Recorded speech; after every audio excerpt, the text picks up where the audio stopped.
모세는 좌절에 빠지고 말았습니다.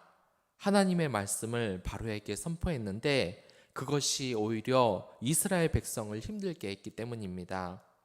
그래서 이 하나님께서는 낙심한 모세에게 위로를 주십니다. 하나님은 두 가지 이름으로 말해집니다. 원래 하나님은 엘샤다이로 많이 부릅니다. 3절에서 보면 전능의 하나님이 바로 엘샤다이를 말하는 겁니다.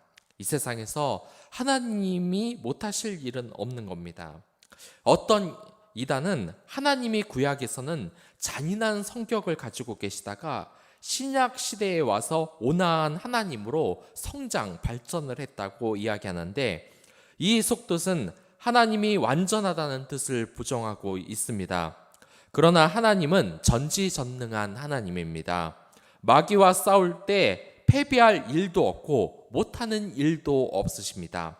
마귀가 못하는 일이 딱 하나 있는데, 하나님의 능력은 비슷하게 따라하지만 그들은 창조의 능력이 없습니다. 무언가를 만들어내지 못하고 번영하거나 파괴할 능력만 있는 것입니다.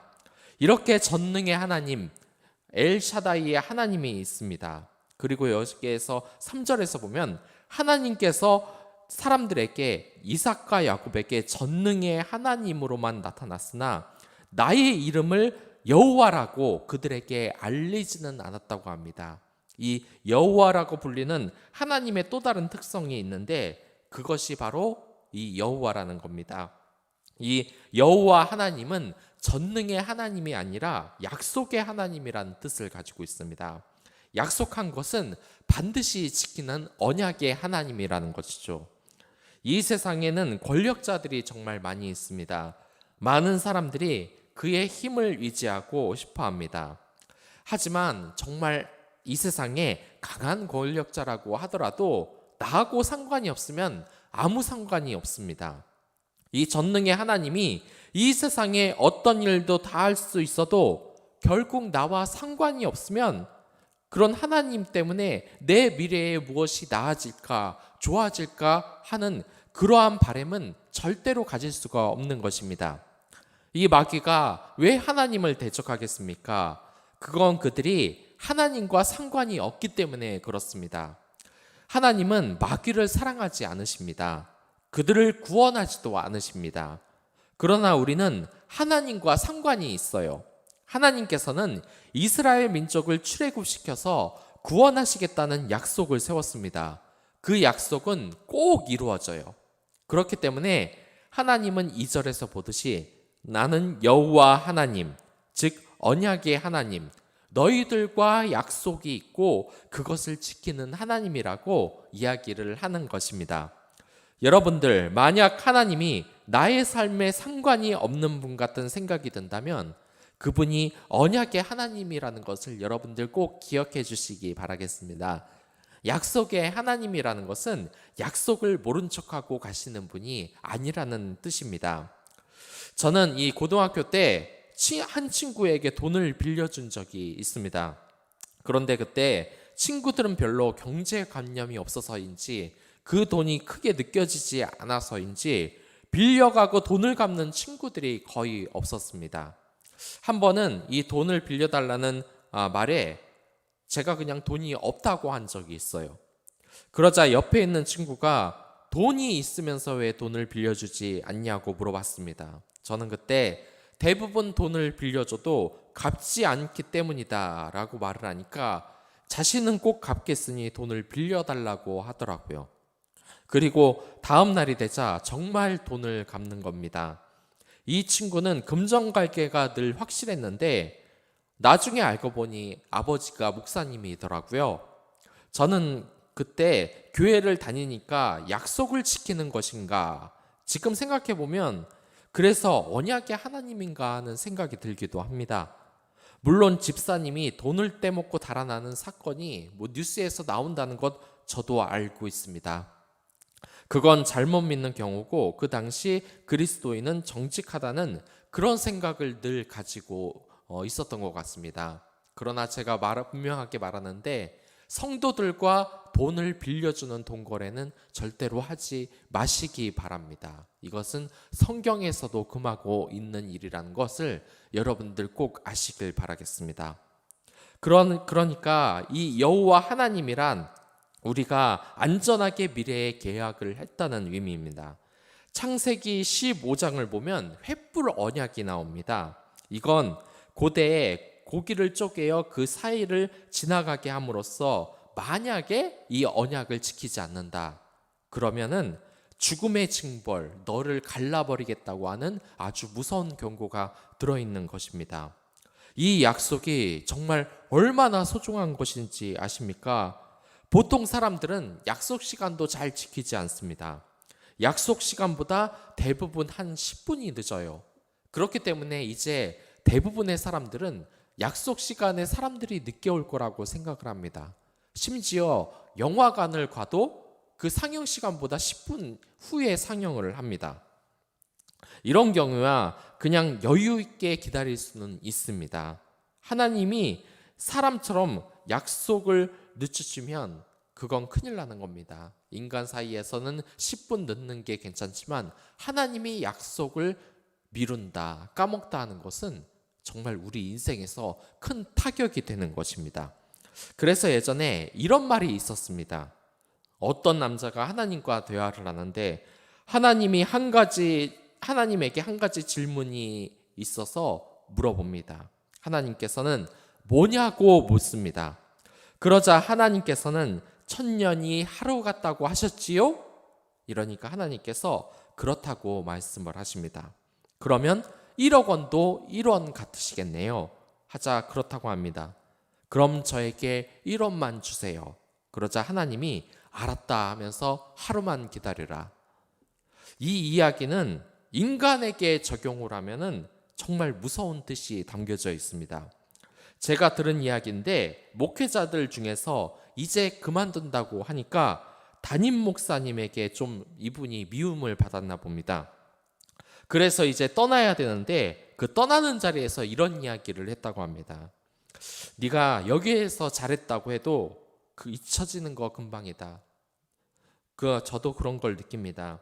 예전 사역지에서 정말 소중한 기억이 있는데 아마 지금은 그 사역지에서 제 기억이 다 잊혀진 것은 아닐까라는 생각이 드니까 조금 이상한 느낌이 드는 겁니다.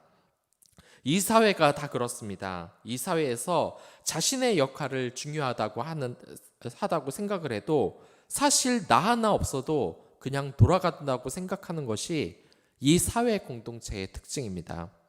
특히 저는 사람에게 약속을 받았는데 그 약속이 지켜지지 않는 경우를 정말 많이 봅니다. 나중에 그 약속을 지키기 번거롭고 귀찮기 때문에 그렇습니다. 그런데 만약 이 전능하신 하나님이 우리의 약속을 소홀히 여기신다면 어떨까요? 이 세상에 많고 많은 사람이 있고 그 중에 나 하나 사라져버려도 티도 안 난다면서 그 약속을 소홀히 여긴다면 정말 어떻게 될까요? 그런데 그걸 우리가 불안해할까봐 횃불 언약을 하나님께서 하시는 겁니다. 이 약속이 지켜지지 않으면 쪼개겠다고 약속을 하신 겁니다. 파기할 수 없게 만드신 겁니다. 그리고 지금도 모세가 좌절할까봐 계속해서 위로의 말씀을 하십니다. 여러분들, 하나님께서는 여러분들에게 한 약속을 전혀 잊으시는 분이 아닙니다. 그리고 지금 이 순간에도 여러분들에게 얘야, 난 너를 포기하지 않았단다 하면서 자꾸 하나님께서 여러분들에게 응답을 해 주시고 계십니다. 이 말씀과 기도가 중요한 이유가 이런 겁니다. 우리가 이 세상을 살면 반드시 하나님이 내 삶에 관심이 없으신 것 같다는 생각이 듭니다. 이게 당연한 것이 하나님과 만나서 대화하는 시간이 없는데 어떻게 가치 있는 느낌이 들겠습니까? 그렇기 때문에 우리는 항상 이 말씀과 기도로 하나님이 지금 나에게 위로의 말씀을 건네고 있다, 그러면서 하나님과 대화하는 시간을 만들어야 되는 것입니다. 그리고 모세는 자신의 이 힘든 마음을 하나님께 토로합니다. 이 상급자가 가장 무서워하는 것은 자신이 무능하다고 사람들이 평가를 할 때입니다. 그러기에 회사를 다니면 사람들이 첫 인상을 좋게 주기 위해 정말 사활을 겁니다. 사실 첫 인상을 좋게 주든 안 좋게 주든 그 가치가 변하지는 않습니다. 그 실력이 뭐 변하는 것은 아니에요. 세일즈 전문가 이 김효석이 한 이야기인데, 나의 가치가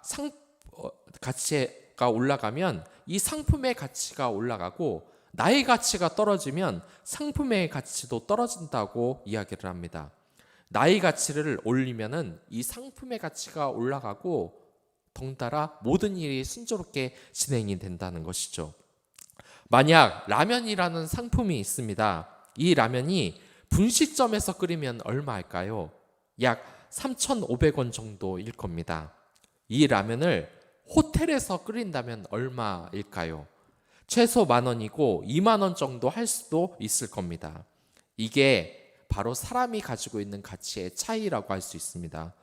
어떤 상관은 능력이 좋고 가치가 높으면 그 상관이 말 한마디가 엄청난 가치를 지니고 있습니다. 그러나 어떤 상관이 가치가 낮고 학력도 좋지 않고 능력도 첫인상도 제대로 주지 못했다면 그 상관의 말 한마디는 그냥 싸구려가 되는 경우가 이 사회에서 너무나 많이 벌어지고 있습니다. 그 두 명의 상관이 똑같은 말을 해도, 이 프로젝트를 추진하라고 똑같은 말을 하더라도 그 가치가 낮은 상사의 말은 전혀 권위가 서지 않는 것입니다. 그렇기에 사람들은 자신의 가치를 높이기 위해 첫인상에 사활을 겁니다. 세일즈맨은 인상에서 가장 중요한 부분을 차지하는 것이 이 헤어스타일이라고 생각을 합니다. 그래서 이 헤어스타일에 엄청난 노력을 들여요. 여자들은 어떻습니까? 저는 이 여자들 머리하는 가격을 듣고 정말 놀랐습니다. 이게 30만 원을 투자해서 머리를 하더라고요. 자신의 가치가 첫 인상으로 판단이 되니까 당당해 보이는 이 눈빛도 훈련을 하고, 미소 짓는 연습도 하고, 학력으로 스펙도 쌓고, 계속해서 이 현장에서 자신의 첫 인상을 좋게 하기 위해서 첫 임무를 훌륭하게 해내야 하는 것은 너무나 기본적인 일로 이 사회에서 이미 인식을 하고 있습니다. 그러나 이스라엘 백성들이 보니까 이 모세가 파라오랑 협상을 제대로 하지를 못했습니다. 제가 직장을 다녀봐서 압니다. 이 모세의 기분이 어떤지 알고 있어요. 직장에서 이 노조위원장을 뽑는데, 만약 이 노조위원장이 임금 협상을 잘 하지 못한다, 바로 사람들이 그 사람을 무능력한 사람으로 낙인을 찍어버립니다. 그냥 무능한 사람으로 낙인이 찍히고 사람들도 다 그 사람 뒷욕을 하고 잘 따르지도 않습니다. 무슨 말을 해도 잘 먹히지가 않아요. 모세는 이러한 첫인상을 좋게 주는데 완전히 실패했어요. 노조가 임금 협상을 제대로 못했듯이 이 모세가 파라오의 협상을 완전히 실패하고, 오히려 이 이스라엘 민족의 그 노동을 가중시키는 그러한 결과를 가져왔어요. 없으니만 못하다는 평가를 들은 겁니다. 그냥 이야기하고 본전만 건지더라도 좋게 볼까 말까인데 더 상태가 나빠진 것입니다. 여러분들이 만약 이러한 위치에 있다면 기분이 어떻겠습니까? 이 공동체의 리더가 됐는데 자신이 중요한 협상의 자리에서 실패를 하고, 그 결과에 대해서 많은 사람들이 비난하고 당신을 무능하다고 이야기할 때 어떻게 대처를 하겠냔 말입니까? 이 구절에서 그들의 마음이 상함이라고 하는데, 여기에서 이 원어의 뜻이 영의 짧음을 뜻합니다. 이 영의 짧음은 영이신 하나님의 뜻을 잘 헤아리지 못하는 마음의 상태를 이야기하는 것입니다. 이건 세상의 관점입니다. 사람이 똑같은 말을 하더라도 첫 인상이 좋고 능력이 좋아야 그 사람을 따르는 겁니다. 첫 인상이 좋지 않은 상관의 말은 권위가 잘 서지 않습니다.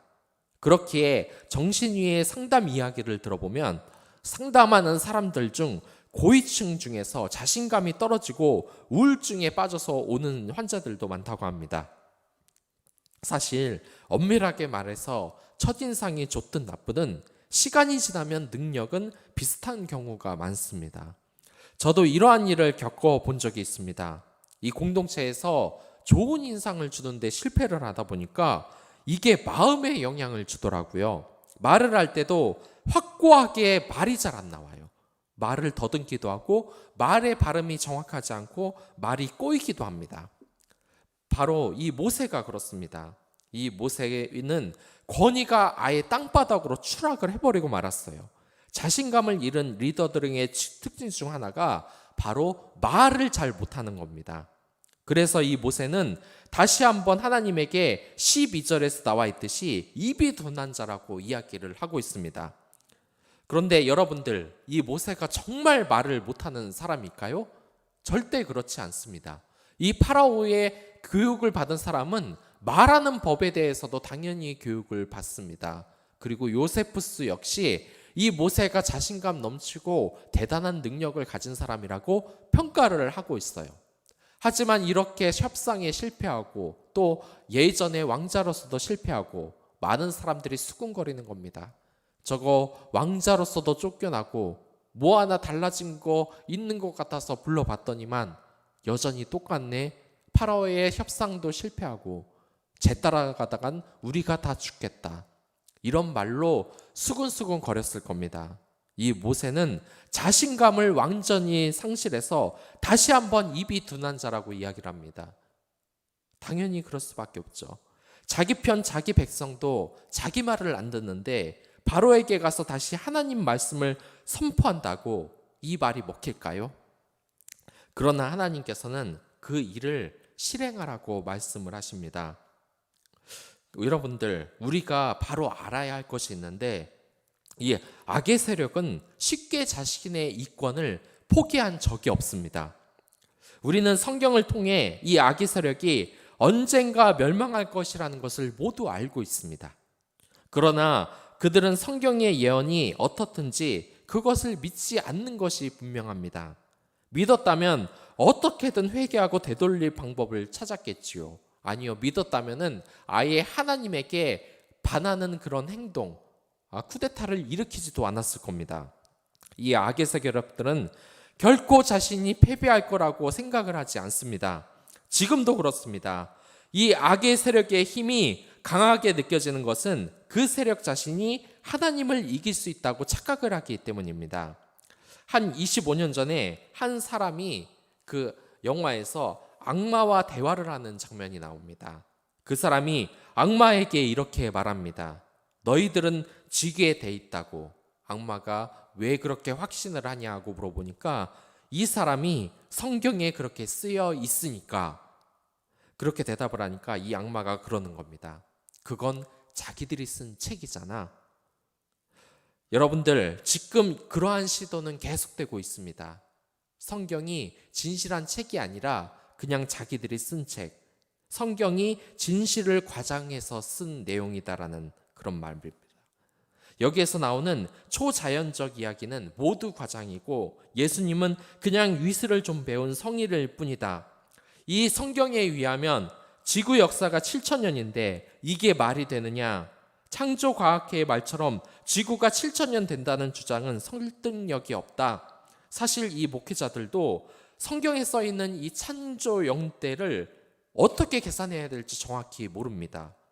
다만 아는 것은 하나님이 이 천지를 창조하셨고 하나님의 시간을 통해서 이 세상을 창조하였기에 우리가 그 비밀은 아직 다 모르고 있다는 것, 그것만 저희들이 알고 있는 겁니다. 아무튼 이러한 악의 세력의 방해에 우리가 믿음을, 자신감을 가지고 이기는 방법이 대체 뭐라고 생각을 하십니까? 이 하나님께서는 극복하는 방법으로 자신을 믿고 그냥 실행하라고 하십니다. 이 말이 무모하게 들려도 정말 멋있는 말 아닙니까? 유명한 스포츠 위료 업계의 말을 들어보면 이게 다 성경에서 따온 말 같습니다. Just do it. 일단 한번 해봐. Impossible is that is nothing. 불가능은 없다. 생각해보면 이 나폴레옹이 한 말도 성경의 말씀을 인용한 것 같습니다. 내 사전에 불가능이란 없다. 성경 말씀에 불가능이란 없다. 이 종말의 때가 다가올수록 악의 세력은 더욱더 격렬하게 저항을 할 것입니다. 중요한 것은 우리가 그러한 저항에 무너져서는 안 된다는 겁니다. 어떤 영화를 보니까 로봇이 사람을 죽이라는 명령을 받고 그 명령을 수행하는데 총을 맞아도 안 죽어요. 또 불길에 휩싸였는데도 안 죽습니다. 또한 다리가 부러졌는데도 기어오면서 안 죽어요. 결국 이 프레스 기계로 눌려서 로봇을 박살내면서 영화가 끝이 납니다. 이 발악이라는 말 아십니까? 여기에서 악은 나쁘다는 뜻인데 목적을 위해서는 수단과 방법을 가리지 않고 악을 쓴다는 의미입니다. 악의 세력이 강해 보이는 것은 그들이 지금 최후의 발악을 하고 있기 때문에 그렇습니다. 그러나 여러분들, 우리가 알아야 할 것은 하나님은 악의 세력에게 무려 10번이나 재앙을 내렸는데 악의 세력은 단 한 번도 승리하지 못했다는 사실입니다. 여러분들의 인생이 기도한다고 달라지지 않을 것 같습니까? 이 세상이 바뀐다는 상상이 전혀 그려지지 않으십니까? 그렇다면 여러분들 일단 한번 저스트 두잇 해보십시오. 일단 말씀을 읽고 기도를 해보십시오. 그리고 순종을 하면서 이웃사랑을 실천해 보십시오. 그러면 impossible that is nothing, 불가능이란 없습니다. 우리 기독교 신앙은 무슨 증거를 가지고 그것을 이해시키는 종교가 아닙니다.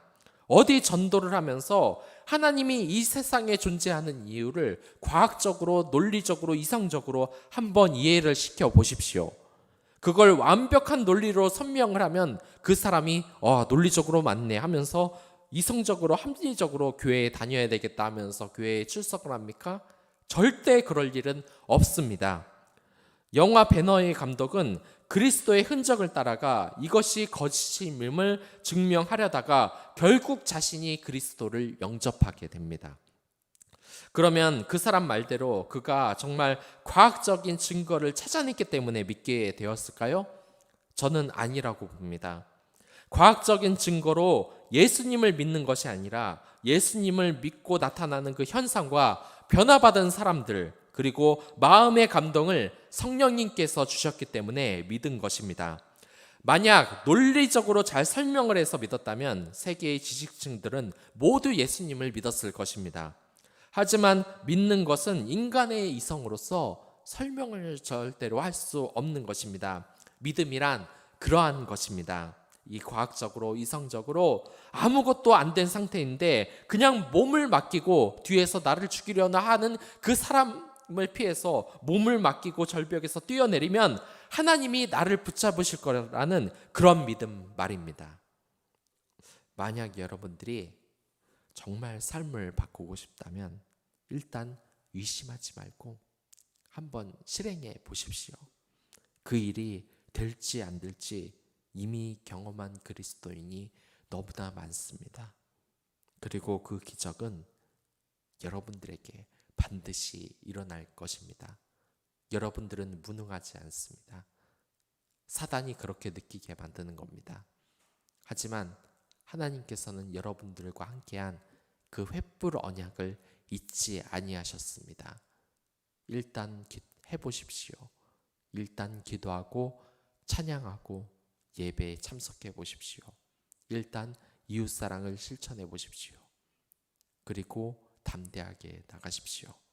당신은 무능한 사람이 아니라 뭐든지 할 수 있는 하나님이 뒤에서 버티고 있기에 모든 것을 할 수 있는 사람입니다. 다 같이 기도하겠습니다.